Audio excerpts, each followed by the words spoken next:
আসসালামু আলাইকুম সুপ্রিয় শিক্ষার্থীরা, এখন আমি তোমাদের সামনে নিয়ে চলে এসেছি 14 নম্বর প্রশ্নের সমাধান। দেখো, এখানে দেওয়া আছে f of x equal to x cube minus 6x square plus 11x minus 6 হয়, তবে x এর কোন মানের জন্য f of x equal to 0 হবে। দেখো, এই প্রশ্নটা একদম আগের প্রশ্নের মতোই, জাস্ট এখানে আমাদেরকে কাজ কমিয়ে দিয়েছে। আগের প্রশ্ন ছিল f of minus 2 equal to 0 হবে, মানে এইরকমই দিয়ে তারপর ছিল f of minus 2। যেহেতু এখানে f of x এর মান দেওয়াও আছে, f of x equal to 0 হবে, এটাও আমাদেরকে করতে বলেছে। অতএব এখানে আমাদেরকে কাজটা কমিয়ে দিল। এখন আমরা আগে f of minus 2 এর মান বের করে তারপর লিখেছিলাম যে এই শর্ত ছিল। এখন যেহেতু আমাদেরকে সেটা বের করতে হবে না, এই জন্য আমরা লিখে দিব direct f of x equal to 0 শর্ত মতে। তাহলে আমরা মানটা বসিয়ে দিই। f of x equal to হচ্ছে x cube minus 6x square plus 11x minus 6 equal 0। দেখো, এখানে মেইনলি যেটা আছে, এখানে পাওয়ারটা প্রথমে আছে 3টা, পরে 2টা, পরে 1টা, কিন্তু যদি এখানে 4টা 2টা তারপরে কম, তো এভাবে হলে আমরা মিডল ফ্যাক্টর করতে পারতাম, বা সো এটা এভাবে হলে আমরা মিডল ফ্যাক্টর করতে পারতাম। সো এটা 3টা 1টা এরকম হলে মিডল ফ্যাক্টর করতে পারতাম, কিন্তু এখানে আমরা মিডল ফ্যাক্টর করতে পারবো না।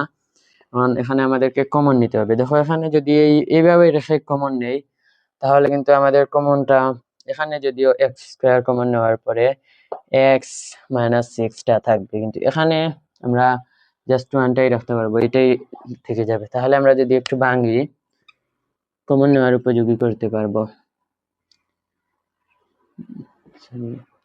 দেখো, এটা যদি এক্স স্কোয়ার দেই, তারপর মাইনাস 5x স্কোয়ার, দেখো এখানে আমরা এই দুইটার ক্ষেত্রে এক্স স্কোয়ার কমন নিয়ে এক্স থাকবে, এক্স মাইনাস 1 থাকবে, আর এই যে 6x স্কোয়ার মাইনাস 6x স্কোয়ারকে ভাঙলাম যে minus x square minus 5x square, এটা দেখো কোনো পরিবর্তন আসলো না, জাস্ট ভেঙে লিখেছি, কিন্তু এটা করলে মাইনাস 6x স্কোয়ারই আসবে।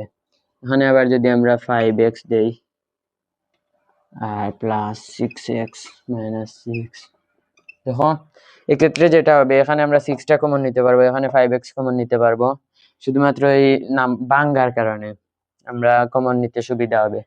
দেখো, এখানে 5x প্লাস 6x সমান এসেছে 11x, minus x square minus 5x square সমান এসেছে মাইনাস 6x স্কোয়ার। অর্থাৎ আমাদের এটার কোনো পরিবর্তন হলো না, জাস্ট আমরা একটু ভেঙে লিখলাম। তোমরা অঙ্ক করতে করতে বুঝবে যে কোনটা কিভাবে ভাঙলে তোমাদের কমন নিতে সুবিধা হবে বা মিডল ফ্যাক্টর করতে সুবিধা হবে। আমরা পরের চ্যাপ্টারে উৎপাদক বিশ্লেষণ যেটা আছে, সেই চ্যাপ্টারে আমরা মিডল ফ্যাক্টরটা একদম ভালো করে বুঝে নেব। দেখো, এখন আমরা কমনটা নিয়ে নিই। এখানে মেইনলি কমন নেওয়া যাবে এক্স স্কোয়ার, তাহলে থাকবে এক্স মাইনাস 1, আর এখানে মাইনাস 5x কমন নিলে এক্স মাইনাস 1 হয়, এখানে মাইনাস প্লাস গুণ হলে মাইনাস হবে, আর 5xটা 5x যাবে, 1 থাকবে।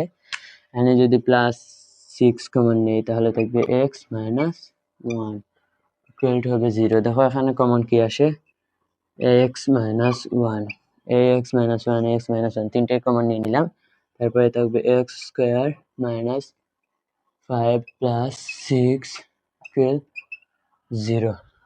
অর্থাৎ দেখো, এখানে আমাদেরকে বলা হয়েছে এক্স এর কোন মানের জন্য, অর্থাৎ এখনো কিন্তু আমাদের এক্স এর মান বের হয় নাই। তাহলে আমরা দেখো দুইটার গুণফল ইকুয়াল টু 0 এসেছে, তাহলে আমরা বলতে পারি যে এক্স মাইনাস 1 ইকুয়াল টু 0, আবার এক্স স্কোয়ার মাইনাস 5, সরি এখানে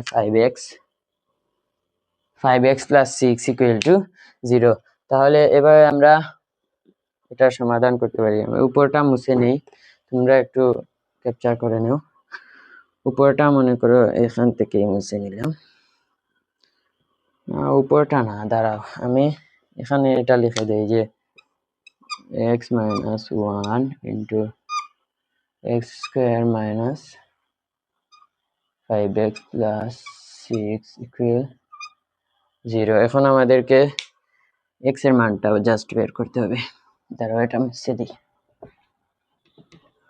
দেখো, এক্স এর মানটা বের করার জন্য আমাদেরকে যে কাজটা করতে হবে, আমরা এভাবে লিখতে পারি যে মার্কারটা হয় x minus 1 equal 0 অথবা জাস্ট মার্কার প্রবলেম করতেছে আজকে অনেক x square minus 5x plus 6 equal 0 দেখো এখানে x minus 1 equal to 0 বা আমরা লিখতে পারি x সাইডে রেখে যদি -1টা এই সাইডে নিয়ে নিই তাহলে হবে +1 অর্থাৎ এটা x এর একটি মান।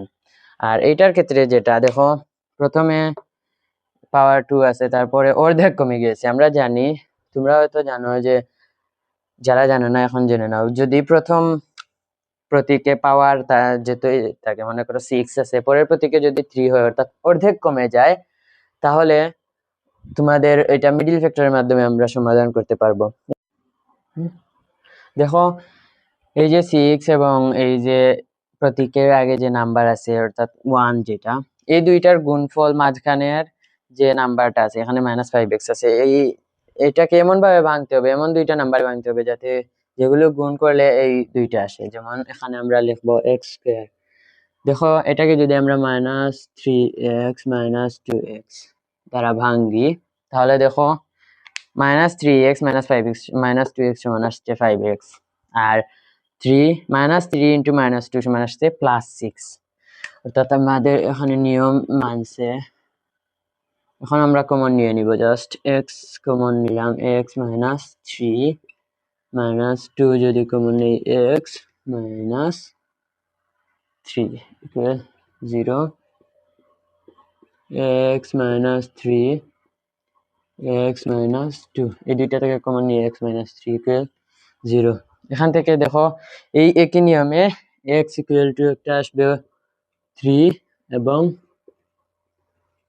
x equal to আসবে 2। সুতরাং x equal 1 অথবা 2 অথবা 3, এই তিনটার মাঝে যে কোনো একটা হলে f of x equal to x³ - 6x square plus 11x - 6 হয় যদি, তবে x এর 1, 2, 3 এই তিনটা মানের জন্য f of x equal to 0 হবে। এই ছিল তোমাদের 14 নম্বর প্রশ্নের সমাধান। দেখা হবে পরবর্তী ভিডিওতে। তোমরা সবাই ভালো থাকবে, সুস্থ থাকবে। আসসালামু আলাইকুম ওয়া রাহমাতুল্লাহি ওয়া বারাকাতুহু।